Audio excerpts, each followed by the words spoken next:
We're going to be addressing shotguns and drones in this video, and I'm going to address the elephant in the room first thing. Hey guys, welcome to the Homestead. So there are a lot of videos coming out of Ukraine when it comes to drones and drone warfare. I have made videos on my Patreon in the past letting you all know this is the future of warfare. Whether this is army on army or government versus civilian, which a lot of people think that may be the way it's going, having seen a lot of the things that are happening in the world, drones are now a part of warfare.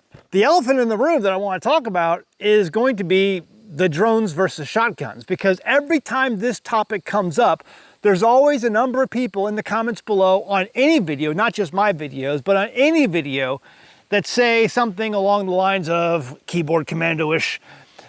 There's no way you can take down a drone with a shotgun. They move too fast, there's too many of them, and you'll never defeat it. And so they have this sense of hopelessness they try to portray onto everyone else around them. And this is something that you see throughout life in lots of different areas. People who think that it can't be done, and rather than trying to figure out a problem that is a problem that just hasn't been solved yet, they'll just go ahead and tell everybody there's nothing you can do about it. I hate this defeatist attitude. Here's the reality. I have yet to see, and this is the elephant in the room, I have yet to see one single video of a drone flying 100 miles an hour through a combat area, making target acquisition, and delivering ordnance effectively. I have yet to see that video, okay? What I always see, time and time again, over and over, is a drone usually coming into an AO and hovering and then delivering ordnance, or coming in at a steady pace because it's made its target acquisition far away, and it's coming in at a pace that can easily be identified if people were paying attention, and then engaging that. I have yet to see a drone zip through the air at light speed, 100 miles an hour, with target acquisition and delivering ordnance effectively. I have yet to see that video. The videos that I see in Ukraine are everything but that. So, and I would show you those videos here on YouTube, but I can't, because every time I don't know what it is about my channel, but I can't show certain things on my channel that other channels can show. You're not allowed to show real-time war activities and things like that. Other channels get away with it, but I have a dedicated blue-haired keyboard commando over at YouTube who watches my channel and makes sure I don't ever cross any sort of line that they have instituted for me and me alone. When it comes to warclim, that phrase spelled backwards that I'm not allowed to say, warclim, or when it comes to showing war footage going over in Ukraine. Because I'm trying to use those as learning tools, for us here. So here's what I'm telling you, because I've never seen any of these videos that people are claiming that are out there. And I'm not gonna jump on this doom and gloom bandwagon. In my opinion, shotguns remain the most viable option for people who want to deal with drones. So I have the Stoeger, the M3000, the M3K. Nut and Fancy did a video review on this years ago and had fantastic results. It wasn't this exact model, but it was close. And it had fantastic results. And I've seen lots of great stuff about Stoeger. It's a Turkish-made shotgun, and they are pretty reliable. So, I watched these videos. I was talking about a video recently from Lena McCulloch, who was on Twitter, and she's doing a lot of quad loads, fast quad loads. And in my opinion, this is the future of drone warfare when it comes to a countermeasure. So you understand that drones are in the area. You're understanding that drones are part of, urban warfare, will be part of this process, going forward or possibly in the future. How do you deal with this? Learning quad loads is probably going to be your best option to deal with this. And so you can come up with different things, the loading mechanisms and ways to get your rounds quickly into a gun that does hold a lot of ammo. So it's got a large tubular magazine, but it takes practice. And so for the last couple of years, having come to this conclusion already, I have tried to figure out how I'm going to practice this and get good at it. And I have learned some things that I wanted to share in this video. If you're like me and you've seen Lena McCulloch or some of these other influencers out there with their shotguns doing quad loads and things like that, loading a shotgun very quickly on the move, maybe you've practiced this. I have. I have come to the realization that it's a little bit more than meets the eye.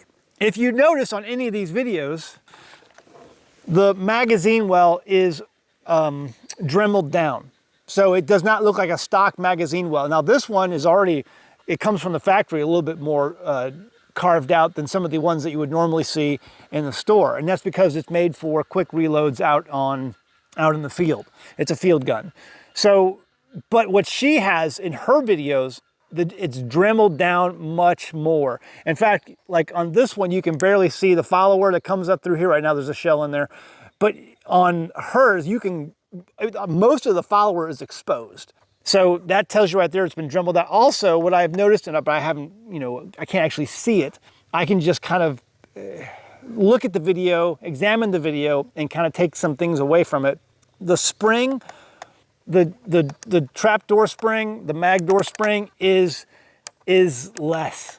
So this comes with a pretty hefty spring on it, but she throws her rounds in very quickly. And in my opinion, having practiced this quite a bit, just with the stock shotgun that you can buy at the store, you can get at your local, you can order online. I actually ordered this from a dealer and it was sent on Gunbroker, sent to my local FFL. I think that the spring on this has been replaced on hers as a way to have it easier, to be easier to load rounds when you're doing quad loading. I don't know for sure, I'm just guessing. I even tagged her on Twitter, on X, to see if she could get a response. I never got a response, but I'm guessing that's how it's done. If anyone out there in my audience knows Lena and maybe she wants to respond and give me a heads up, I'm guessing that this spring has been customized to make it easier for loading. All that to say, I see lots and lots of videos that are coming out of Ukraine where infantry soldiers on the ground do not have the tools needed to take out these drones. They have rifles just not good enough. Some of the drone munitions that I'm seeing now are about the size of a 25 millimeter Bushmaster round, and they're just dropping them. They have mags of these things, they're just dropping them. I know what a 25 millimeter HE round will do to an infantry soldier, and that's kind of like what these drones are just dropping these little, what looks like the size of a 25 millimeter HE round down on troops. And again, I can't show the videos here. If you're interested in watching those videos, I have a video over at Patreon. I'll share a link down below in the description of that video where I do show some of this footage. But I'm seeing now some of the drone footage coming out of Ukraine where they're actually dropping like 25 millimeter or 30 millimeter cannon-sized rounds that are explosive down upon troops. And they're just hovering. A soldier with a shotgun could take these down. So that leads me to this, how do we do that? How do we practice that? Well, quad loading is a great way to do that because you're in the field and you want to be loading on the fly. We practice this in the military, how to change out magazines very quickly. It's something that's, it was driven into us in my time in the service, but also, what about, we go back to the old clay pigeon throwers. Took it upon myself to search the world over for that perfect item that'd be just right for two exuberant sportsmen such as yourselves. Tell you what. Clay pigeon throwers are something we used to have fun with as kids. Usually somebody in our group or someone in our family unit or someone in our church or someone had one, and we would go over there for a couple hours and just plink with these clay pigeons. Well, today you've got these Caldwell throwers that are like quadcopters, because the reality is you're not allowed to shoot down practice drones. Even it's a federal offense, it's a felony to shoot down in this country any sort of drone, even if you own it. Go read the law. That's what the law states. A friend of mine, Kevin Jameson, years ago said, it doesn't have to make sense, it's just the law. He was a Second Amendment lawyer. And he said that often enough that I remembered it. And it's the same thing here. You cannot shoot down, it's a felony to shoot down your own drone, even if you own it. Any drone, doesn't matter. So what do we do then? Caldwell has come out with a remote-controlled, app-controlled thrower where it's like a quad, or not quad, but a copter looking, it's called a Caldwell copter thrower. And some of them are even glow-in-the-dark. You can have the glow-in-the-dark ones. So you can do practice at night. I think it might be worth the investment to buy one of these things and go in on it with some of your friends, some of your guy buddies who might want to get some training, might want to get some practice, and start learning how to take some of these things down. Because if you've never shot clay pigeons before, it's not as easy as it looks. It takes some practice. Once you get the hang of it, it becomes easier. Like with anything, everything that is worth doing requires practice and training. So this is no different. If you want to get some gear that might become beneficial in the future and get some skills, you're going to have to practice those skills to get good at it. Those are my thoughts today. I'm seeing a lot of stuff online. I'm interested in this Caldwell copter thing. I'm not affiliated with them. I'm not sharing a link. You can do your own research on that. But the reality is, if you're gonna get good at something, and I'm telling you this something is coming, then you might wanna practice. That's the future of warfare. I've been saying it for a while. I'm sticking to that. What do you think? I'm interested to hear comments below. Don't be one of these negative Nancys down there and say, there's nothing you can do. We're all gonna die. You'll never stop these drones. Take that defeatist attitude away from somewhere. A problem is just a problem that hasn't been solved yet. That's the world I live in. And so far, from what I've seen, the video evidence, these things, if you have the right equipment, you can stop them. What are your thoughts? I'd love to hear the comments below.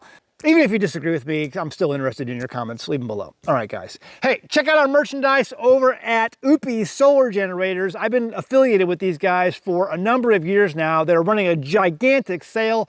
Listen, summer power outages are coming. Storms come through, hurricanes hit, and you have all kinds of power grid failures because we are completely decimating our grid with data centers and all kinds of other stuff. There's all kinds of power grid failures that have already been reported for 2026. This is not going to stop either. If drones are on the horizon, power grid outages are on the horizon. Have something you can use as a backup to keep your freezer running, to keep your refrigerator running, to keep your air conditioner running, to keep your medical devices running, and also specifically for ham radio communications, OUPES Solar Generators are your answer. There's a link down below. 60% off right now this week. They're having huge discounts, plus an additional coupon code that I have below you can use for an additional 5%. It's like 65% off. You'd be insane not to buy an OUPES generator right now, a solar backup. And don't tell me, you Jack Spirko fans out there, these are not generators. Yes, they are. A generator takes fuel to generate power, gasoline. The fuel for a solar generator is the sun. And last I checked, the sun doesn't cost any money. Gasoline does. It's a solar generator. It takes fuel to generate power. See you next time on the Homestead. Bye. One of the best perks about living off-grid is that I never pay an electric bill. I love being my own power company, but that means when things go wrong, I have to be the one on call. So I try and use reliable components for my power production. For the last couple of years, I've been promoting OUPES solar generators. I've been using them and abusing them, and as it turns out, they are pretty good products. They have power generators for all occasions, and they can be charged by permanent or portable solar panels, as well as AC power. They offer true lithium iron phosphate batteries, and this is important.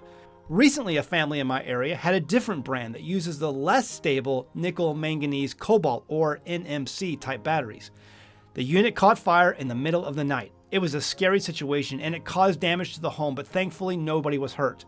The generator, as you can see, was a total loss. This drives home the point on why it's so important to employ solar generators like the OUPES brand that uses the much more safe and stable technology of lithium iron phosphate, otherwise called LiFePO4. They offer small generators for travel or for powering an entire home and everything in between. These are great backups to have in a medical emergency or to power a freezer full of your favorite meat products, or as I have shown in past videos, for even backup AC and DC power sources for ham radio communications. If the grid goes down, you're going to be thankful you have one of these units. You can find the link in the description of this video or click on the banner ad found on the front page of our website at AmericanHomestead.com. Right here, that banner ad right there on AmericanHomestead.com.